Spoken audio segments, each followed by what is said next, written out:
Bismillahirrahmanirrahim. Alhamdulillahirabbil alamin. Wassalatu wassalamu ala sayyidina Muhammadin wa ala alihi wa sahbihi ajma'in. Kita mulai halaman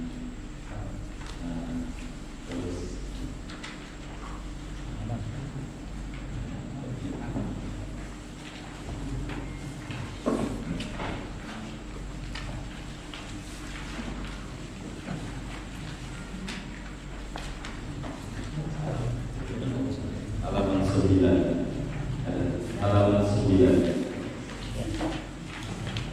9 mulai kita mengikuti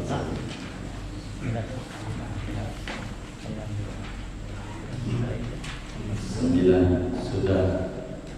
Bismillahirrahmanirrahim. Dengan nama Allah yang Maha Pengasih lagi Maha Penyayang. Alhamdulillahirabbil alamin. Segala puji tertentu bagi Allah Rabbil alamin. Halamannya di atas atau di bawah? Di atas. Di atas. Baik. Halaman 9. Mulai kitabnya. Alhamdulillahirabbil alamin. Segala puji tertentu bagi Allah Rabbil alamin, Tuhan semesta alam. Wassalatu wassalamu ala sayyidina Muhammadin sayyidil mursalin wa ala alihi wa sahbihi ajma'in. Salawat dan salam semoga tercurah atas junjungan kita Nabi Muhammad, penghulu para rasul, dan atas keluarganya Nabi Muhammad, wasahbihi dan sahabatnya Nabi Muhammad ajma'in seluruhnya, wa tabi'ina lahum bi ihsanin ila yaumiddin, dan orang-orang yang mengikut kepada para sahabat bi ihsanin dengan keimanan ila yaumiddin sampai hari pembalasan, yakni hari kiamat. Wallahu a'lam bishawab. Segini kita berdoa. Bapak Ibu, saudara-saudara sekalian, jamaah Masjid Jami' Al-I'tisam yang mulia, syukur kepada Allah Subhanahu wa ta'ala pada malam hari ini kita mengkaji salah satu kitab fikih. Namun kitab ini lengkap, ada tauhid, nanti ada tasawuf di ujungnya. Tapi kitab ini intinya fikih, karya ulama besar yang mengajar di Masjidil Haram, Syekh Muhammad Hasabullah bin Sulaiman. Saudara-saudara sekalian, sebelum kita lebih lanjut membedah kajian kita, yang bagi likulli syari'in fi fannin an yatasawwaruhu liyakuna ala basiratin fi ilmi. Siogianya orang yang memasuki satu disiplin ilmu harus menggambarkan terlebih dahulu tentang ilmu yang akan dikaji, agar supaya lebih mendalam dan lebih meresapi tentang disiplin ilmu yang akan dipelajarinya. Caranya bagi kita bersama harus mengenal tentang definisi ilmu tersebut. Begitu juga objek bahasannya dan manfaat kegunaannya, keuntungan keutamaan mengkajinya, nisbat dan yang menyusun mengkonsumsinya.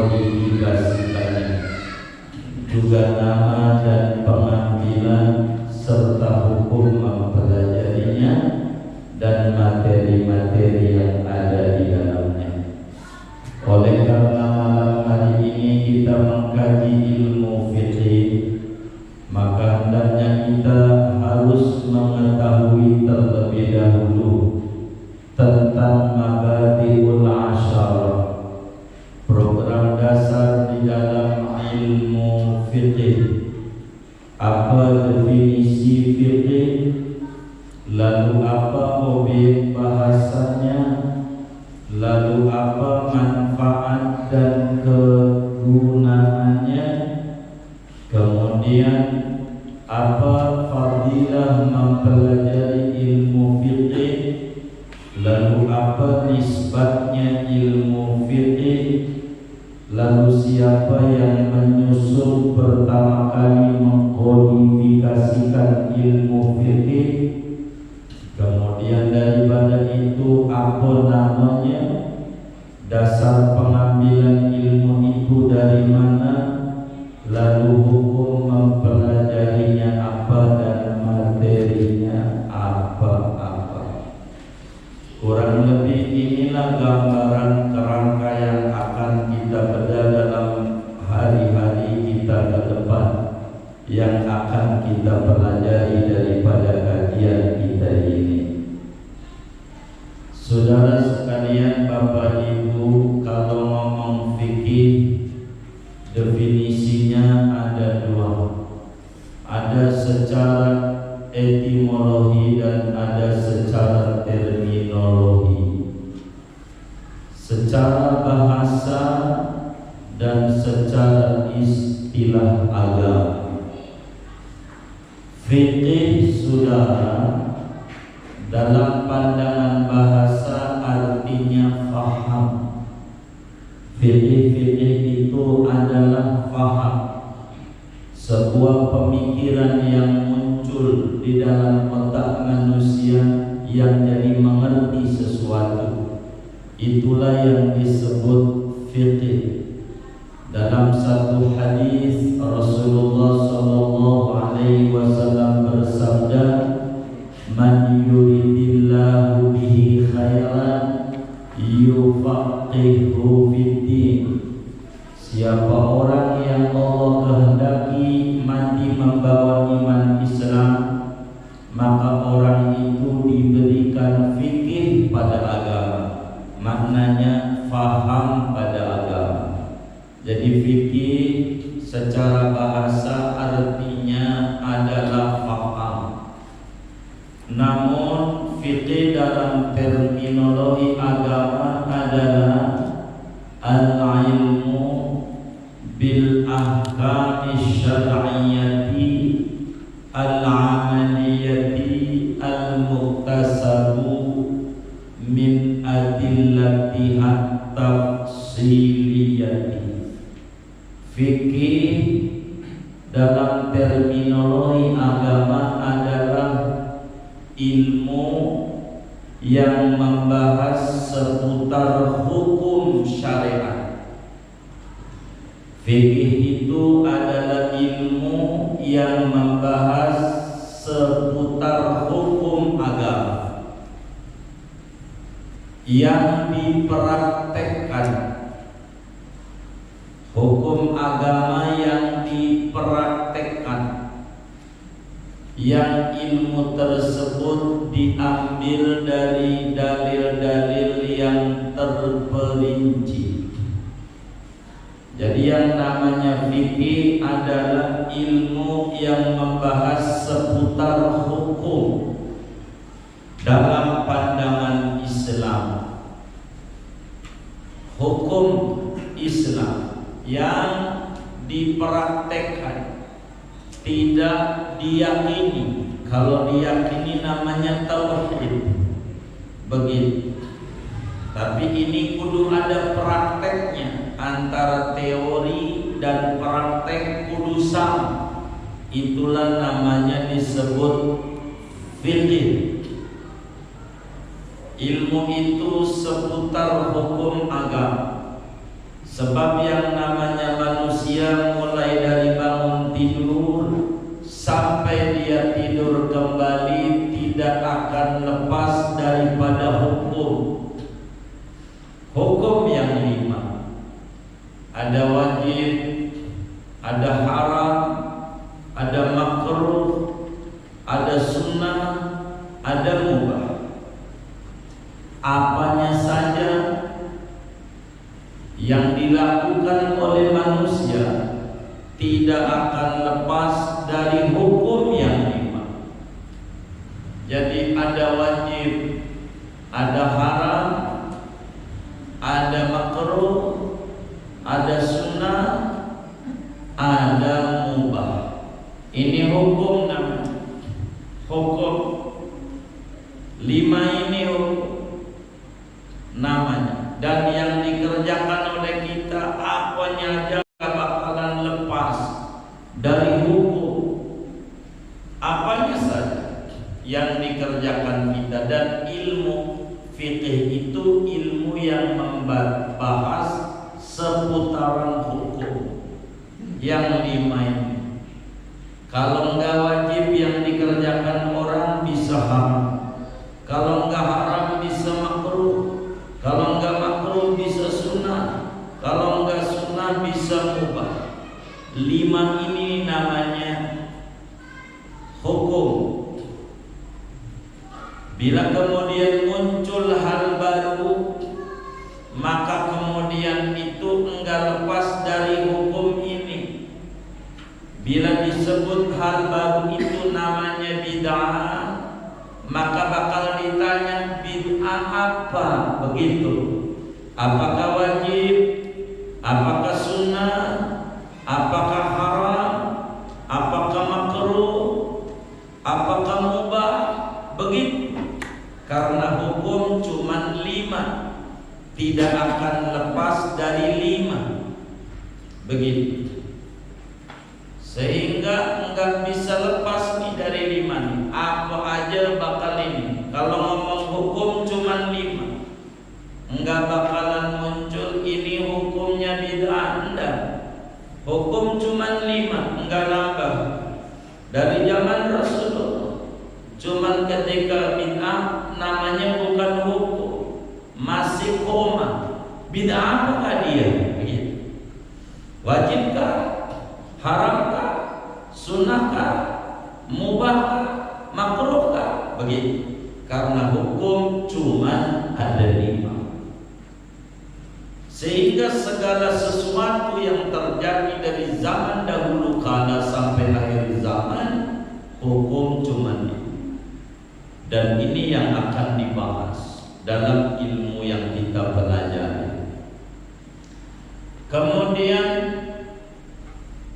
diambilnya dari mana? Dari dalil-dalil yang definitif, enggak yang global. Kalau yang global namanya usul fiqh. Namanya usul fiqh. Kalau usul fiqh dalilnya global. Begitu. Jadi dia enggak definitif. Usul fiqh dalilnya tidak seperti fikih. Pokoknya kalau usul fiqh, di mana ada perintah, bila tidak ada qarinah yang memalingkan maknanya wajib, itulah usul fiqh. Dan bukan kajian kita pada pertemuan di malam Rabu di Antisam. Kedua, objek bahasan. Apa objek bahasannya kajian fikih itu? Objek bahasannya adalah fi'lul mukallaf. Objek bahasannya adalah perbuatan yang dikerjakan oleh orang yang umurnya 15 tahun ke atas, akalnya sehat. Inilah yang bakal kena objek hukum. Ini kira-kira yang ngaji ini udah 15 tahun belum? Belum kena hukum. Begitu ya. Begitu. Jadi yang namanya objek hukum itu perbuatan yang dikerjakan oleh orang yang umurnya 15 tahun ke atas, akalnya sehat. Namanya mukallaf orang. Orang mukallaf itu orang yang berakal dan dewasa. Dialah yang kena objek hukum. Kalau orang itu belum Dalil contoh ada anak umur 7 tahun minum minuman, teh botol cap topi miring. Tuh bocah 7 tahun minum minuman keras. Hukumnya apa? Haram, wajib, makruh, sunat, mubah ini? Kalau orang Ulu Jami kalau ditanya didiemin apa dijawab ya? Jadi ada bocah umur 7 tahun minum minuman keras. Hukumnya apa ini? Enggak ada hukumnya. Kenapa? Belum balik. Begitu. Dia dosa? Enggak kena dosa. Disebut dalam bahasa agama namanya mungkar. Perbuatannya namanya mungkar. Mungkar itu bukan dosa. Kalau dosa udah pasti mungkar. Bocah itu umur 7 tahun minum minuman, enggak dosa, belum kena hukum. Umur 7 tahun tapi perbuatannya salah. Ini namanya mungkar. Bagaimana caranya? Nanti diatur bagaimana yang mungkar ini tugas kita pada agama. Meski bukan dosa. Begitu.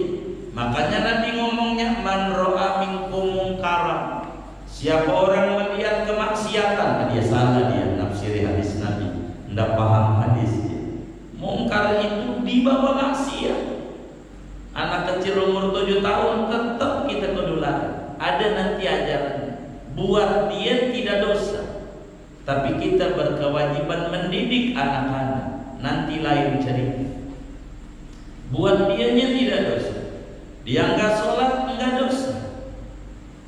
Dia sholat enggak dapat ganjaran. Yang dapat ganjaran bapaknya dan mamanya, karena dia belum mukallaf. Karena yang kena objek hukum harus mukallaf. Ada orang gila mabuk-mabukan, hukumnya apa?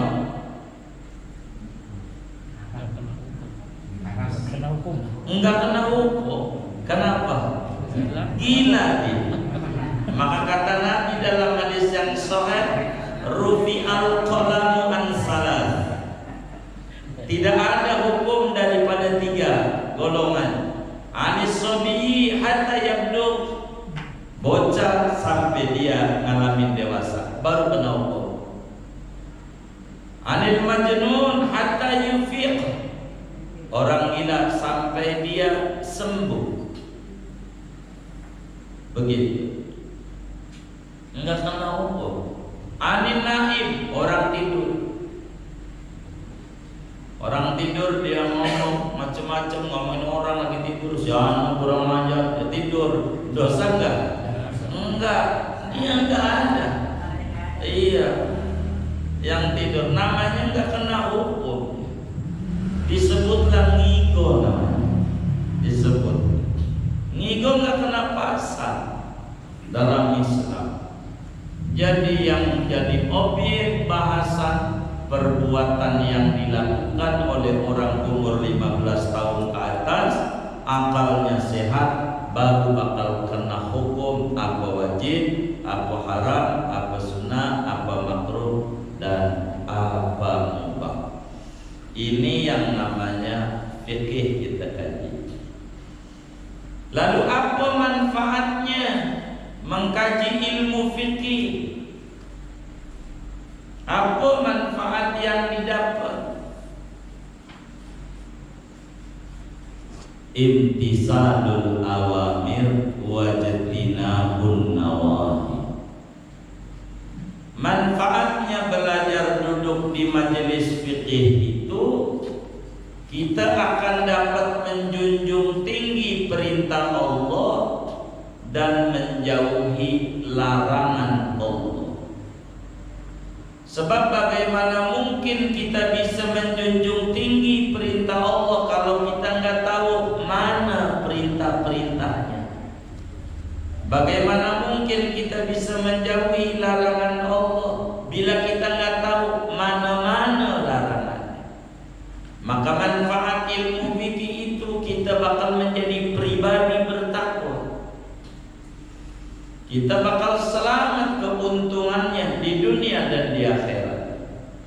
Itu belajar fikih. Begitu. Dengan kita belajar fikih, maka muslim akan jadi sukses di dunia, sukses di kubur, sukses di akhirat. Itu belajar fikih.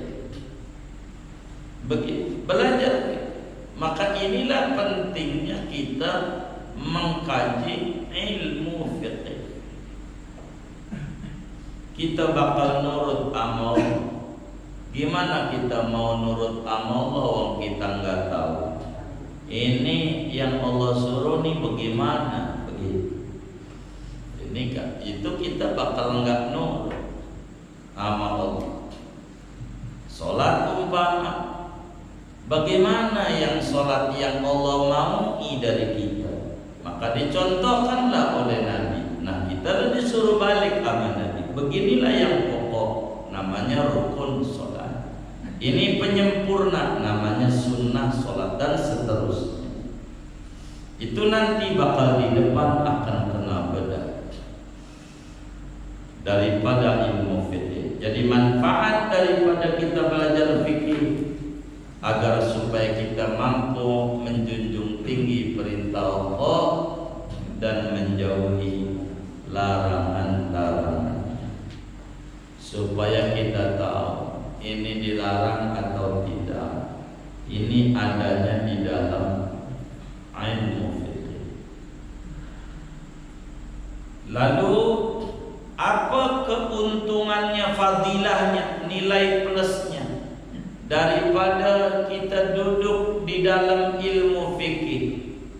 Fadilah yang terbesar menyebabkan ibadah kita diterima oleh Allah. Jatuh, nabrak, kira-kira kita tertawakan apa kita maklumi?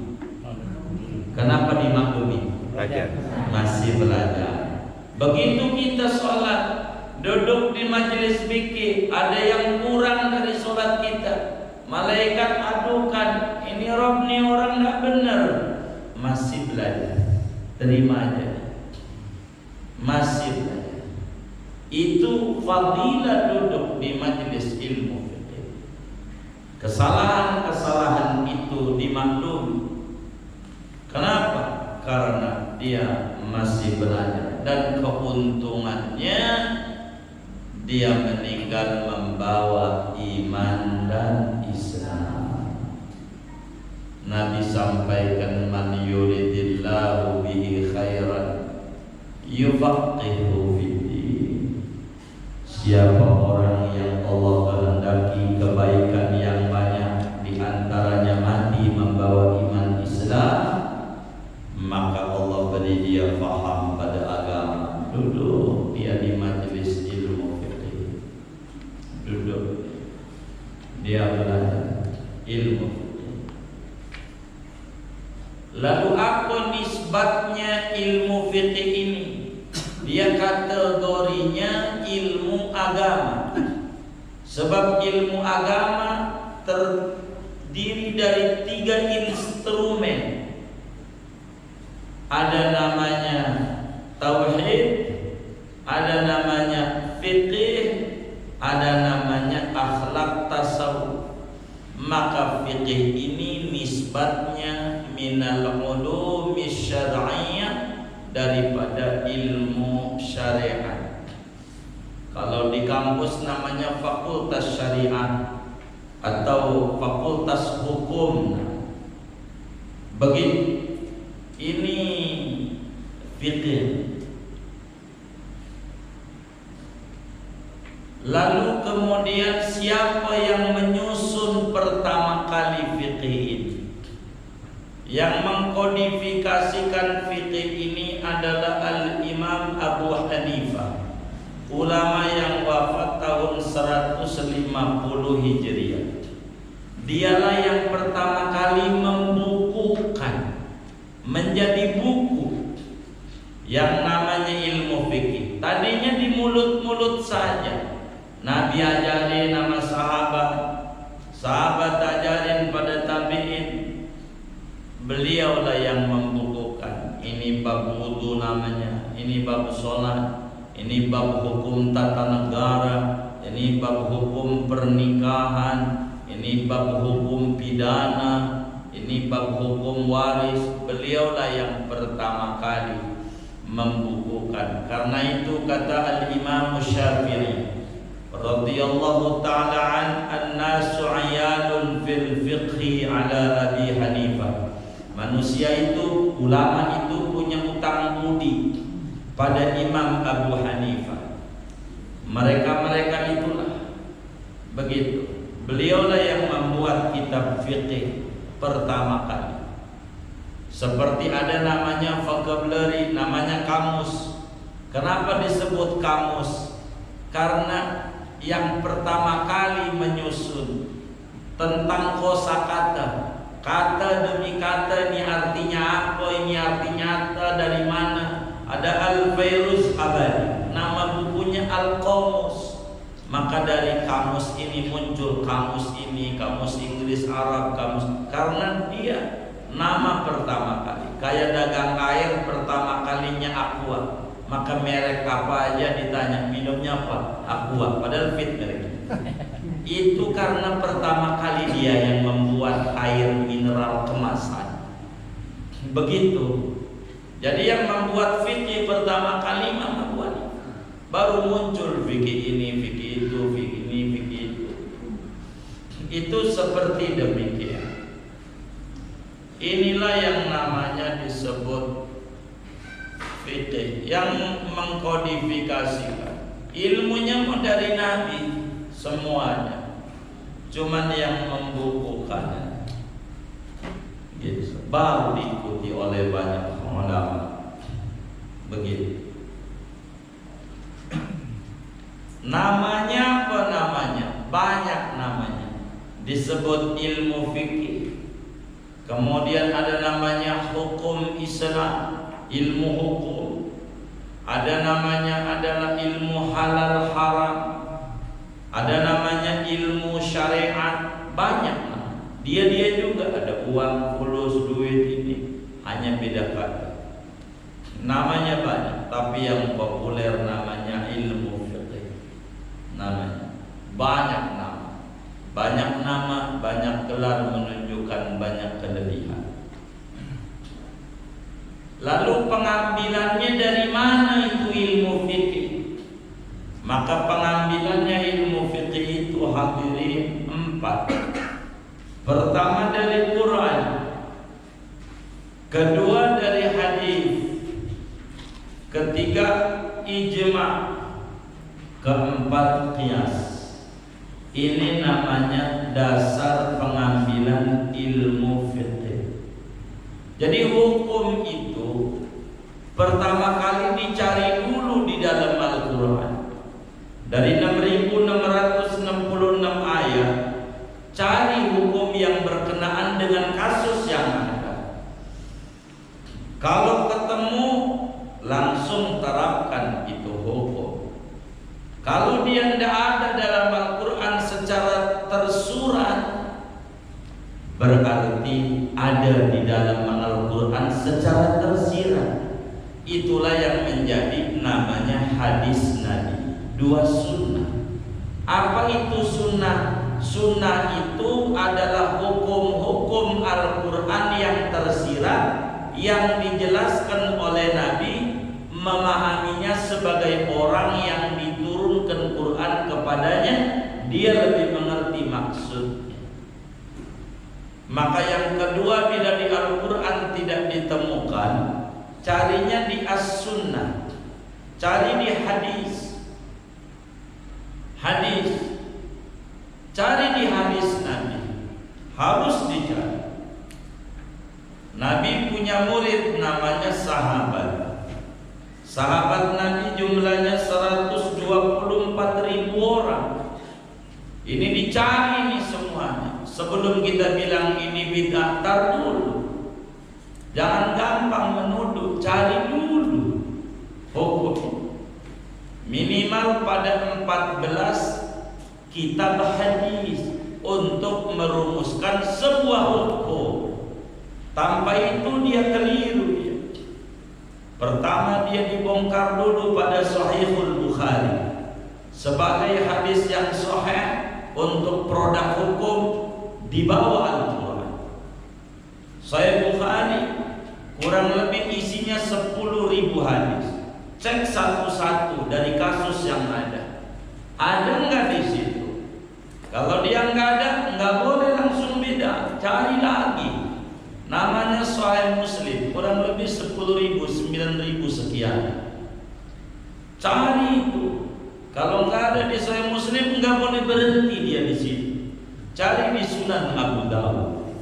Dia 4.000-an itu hadis. As-Sijistani yang makamnya di Uzbek. Abu Dawud. Kalau di Abu Dawud nak ketemu, dia harus dicari di Tirmidzi. Ini namanya kitab hadis hukum. Di Tirmidzi nggak ketemu, dia dicari di namanya Sunan An-Nasai. An-Nasai nggak ketemu, dia harus cari di Ibnu Majah. Inilah namanya Kutubus Sittah.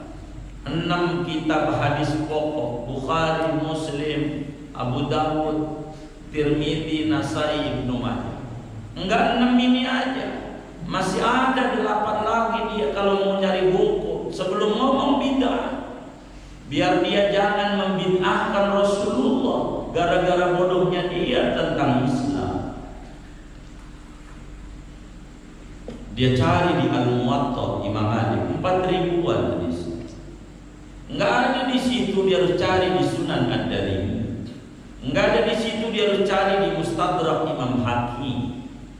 Enggak ada di situ, dia harus dicari di dalam Sahih Ibnu Hibban.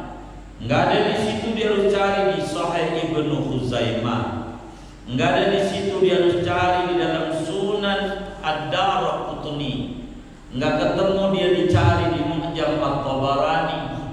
Enggak ketemu, dia harus cari di Sunan Al-Baihaqi. Enggak ketemu, dia dicari di dalam Musnad Ahmad bin Hanbal. 14 masih ada di luar 14 ini untuk produk hukum. Sebelum ngomong dikit-dikit bid'ah, bodohnya dia tentang Islam. Hadis ini banyak. Wong sahabat Nabi banyak, 124.000 orang.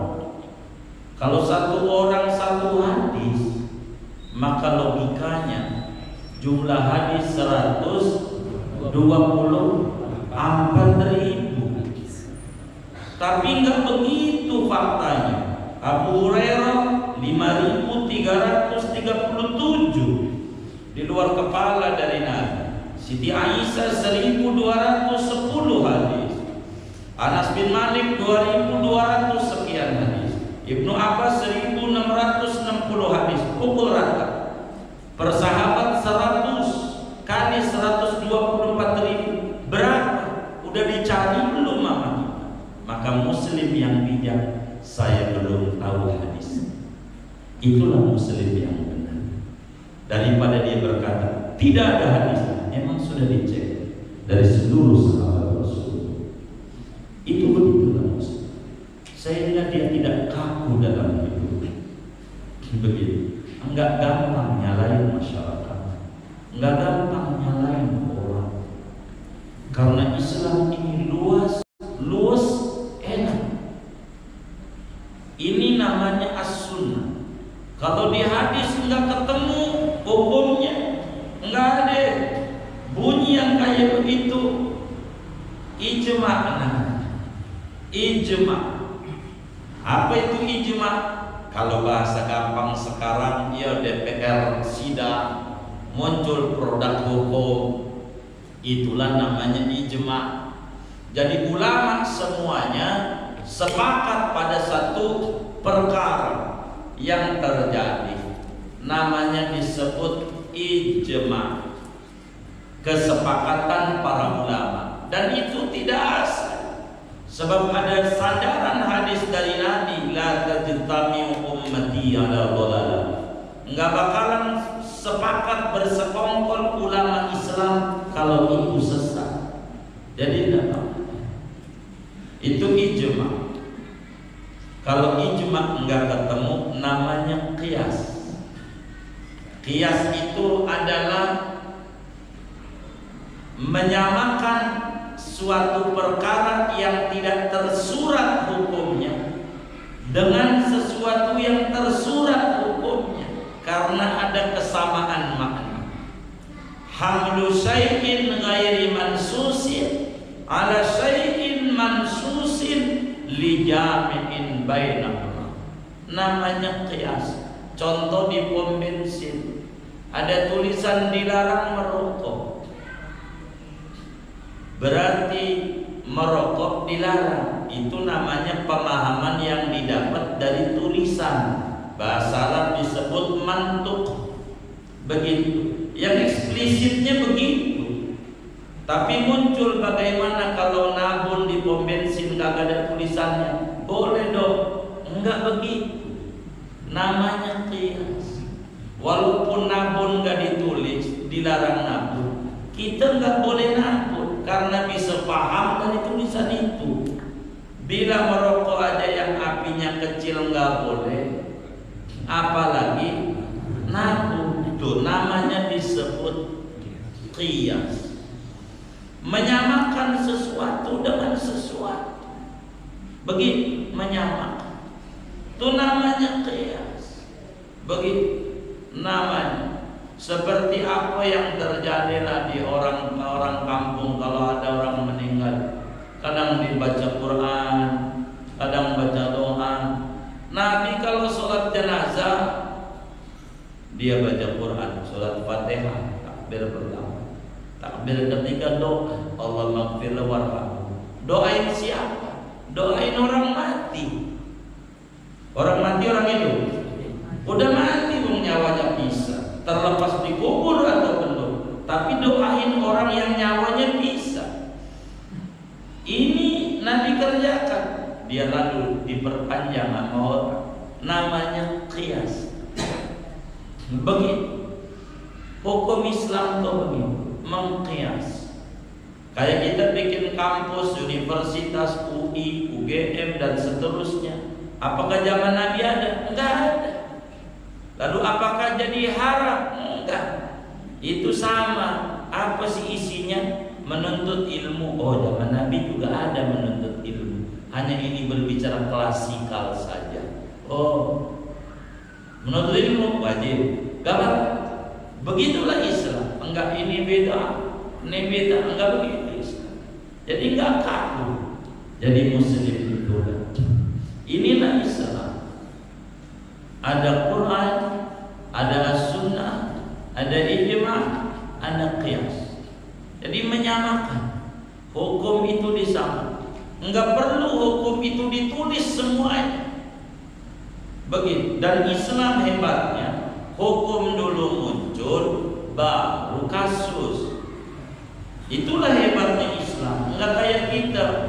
Ada teroris bikin undang-undang teroris belakang. Teroris dulu bikin undang-undang. Namanya kasus dulu baru hukum. Ini tidak benar. Kalau Islam ada semuanya. Apa yang dilakukan manusia? Semuanya punya payung hukumnya. Ada dari dulu.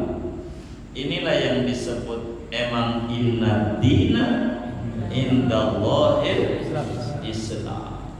Tulis apanya ada, enggak ada yang enggak ada. Begitu, enggak ada. Kayak kita naik mobil, apa hukumnya? Apa Nabi naik mobil? Lihat. Dulu Nabi naik unta. Apa tuh unta? Alat transportasi padang pasir di zaman itu. Kalau ngomong alat transportasi silakan. Kita bikin mobil, sah. Itu namanya qiyas. Begitu. Unta itu sekali minum 3 hari nggak minum. Itu unta, maka ada benjolannya di atas. Namanya penyimpanan air. Begitu. Maka silakan Muslim untuk buat kayak begitu. Sekali minum di SPBU 3 hari nggak minum. Yang kalau bila yang membuatnya non Muslim, bodohnya Muslim. Kenapa dia nggak mau masuk pada teknologi, pada otomotif? Sadar dia, begitu bukan salah Rasulullah. Kan sudah diajari prinsip dasar-dasar.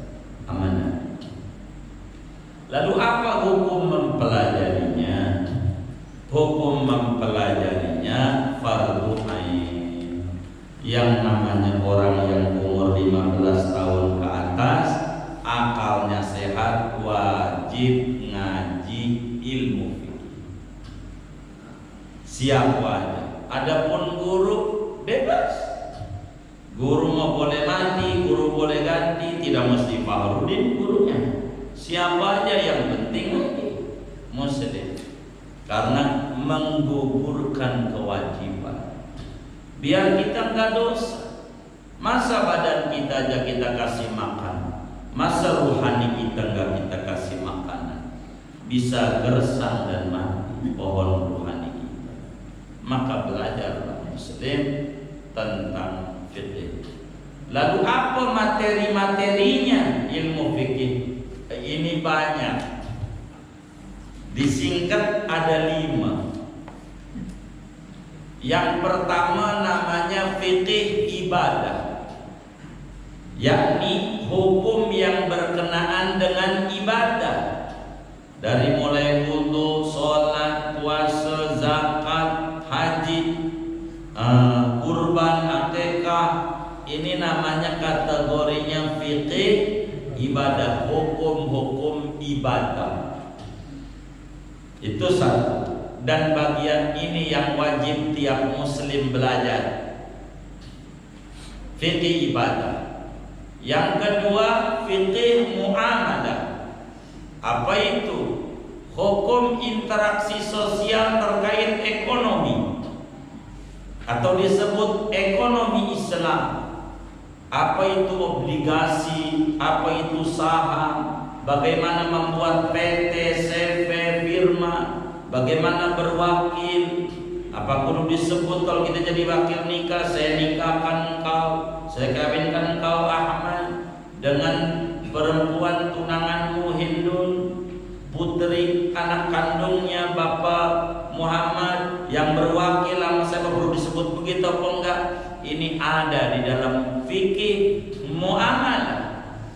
Bagaimana berwakil, bagaimana jadi karyawan, apa tugas karyawan, apa tugas pimpinan perusahaan, bagaimana wakaf itu, boleh nggak kita jual, bagaimana kita pengelola wakaf.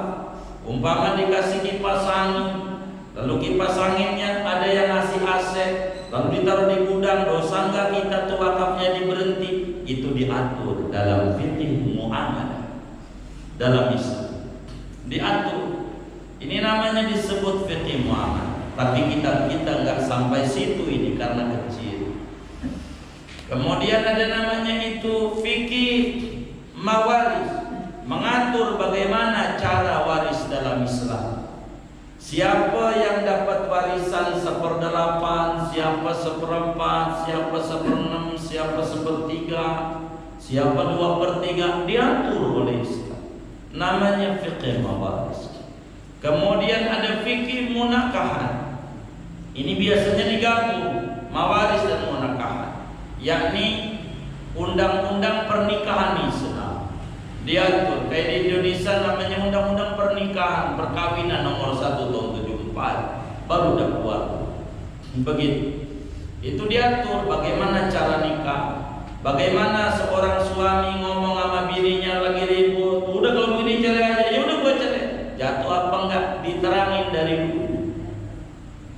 Begitu. Itulah namanya hukum munakah.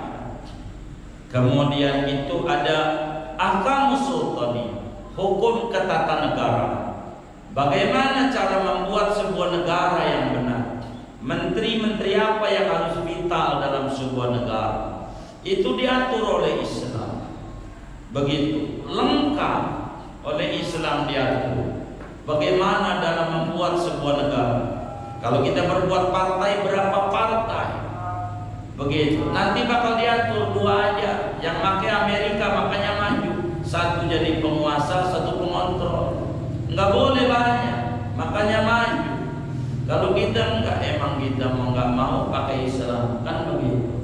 Yang penting orangnya aja banyak kan. Islamnya sedikit, Muslimnya banyak. Kalau di Barat Muslimnya dikit, tapi Islamnya banyak. Kalau kita perusahaan diatur. Kalau cuti melahirkan 6 bulan di Amerika, 6 bulan nyusuin anak, digaji, Anda usah masuk karena ini anakmu bakal jadi masa depan bangsa dan negara. Itu begitu. Kalau kita 2 bulan itu diteleponin melulu. Begitu. Emang mereka hebat memakai hukum-hukum yang diajarkan oleh Rasulullah, yang maulidnya kita yang ada, tapi hukumnya mereka banyak pakai. Begitu. Kita kurang mau Pak. Namanya hukum ketatanegaraan dalam Islam. Udah ditulis oleh ulama Abu Ya'la Al-Mawardi, udah banyak. Kemudian itu ada namanya jinayah, hukum pidana Islam, diatur oleh Islam. Inilah namanya materi-materi daripada kajian kita. Namun hadirin Bapak Ibu, kita yang kita bedah ini hanya fikih ibadah. Dari wudu, sholat, puasa, zakat, haji, kurban, akikah, dah sampai itulah hadis kitab kita ini. Karena hanya pada fikih ibadah.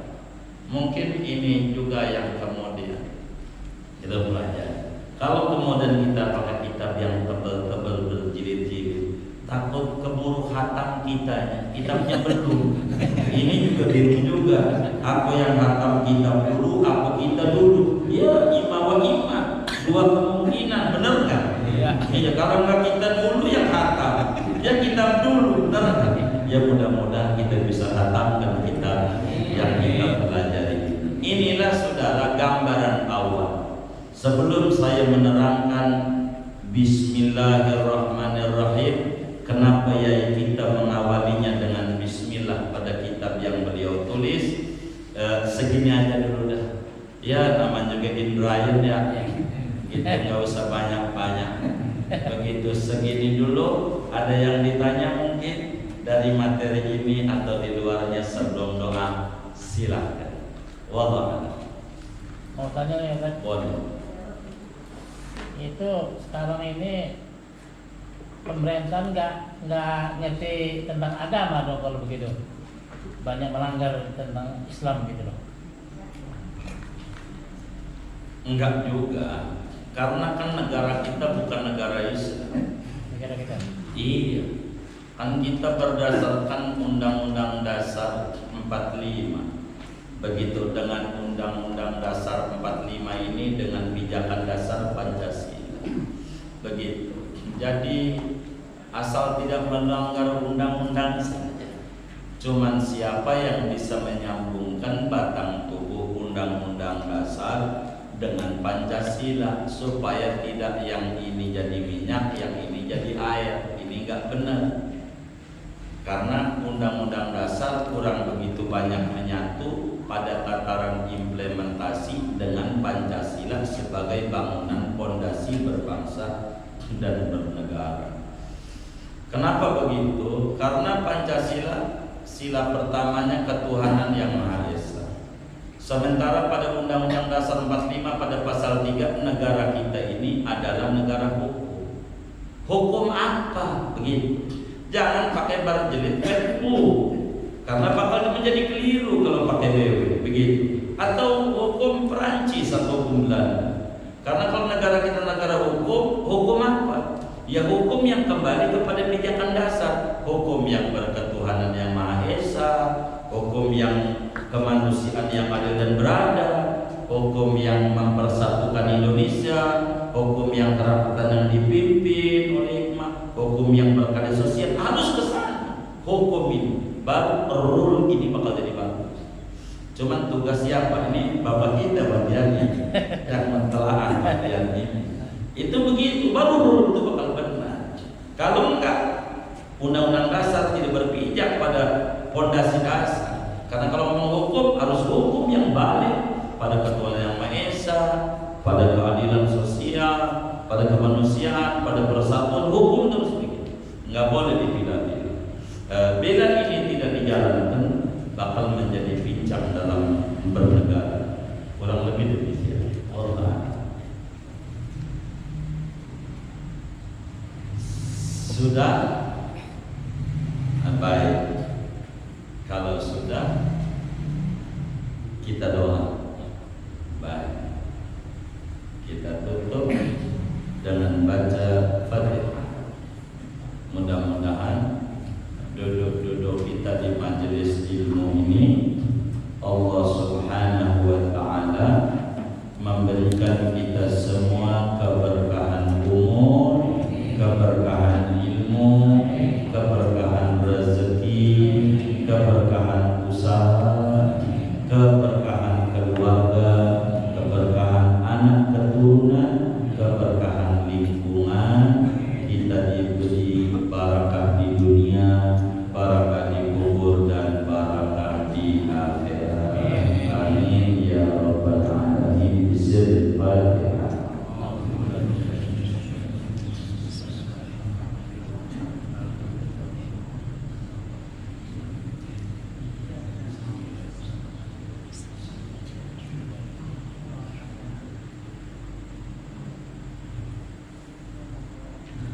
Bismillahirrahmanirrahim.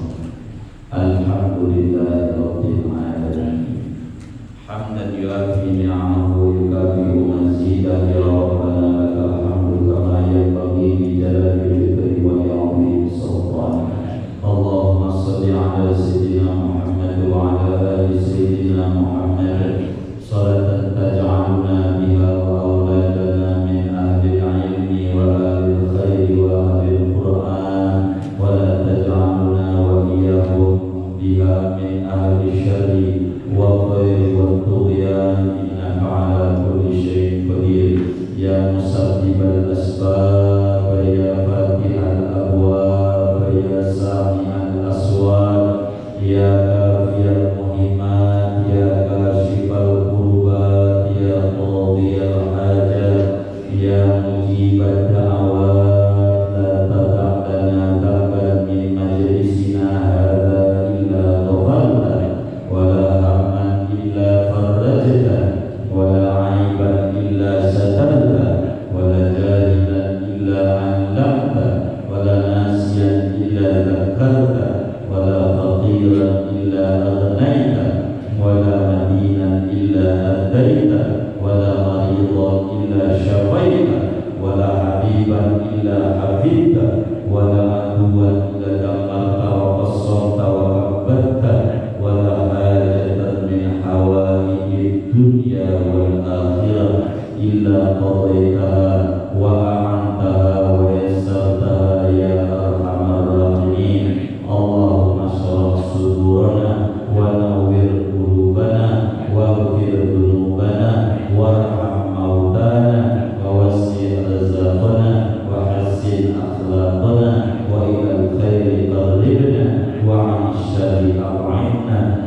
Ya latifan bi khalqi, ya 'aliman bi khalqi, ya khabiran bi khalqi, ughfir bina ya latif ya 'alim ya khabir. Rabbana ighfir lana wa liwalidina wa limasyayikhina fid din wa limu'allifi hadzal kitabil mubarak ar-riyadil badi'ah wa li kafatil muslimin. Rabbi ighfir warham wa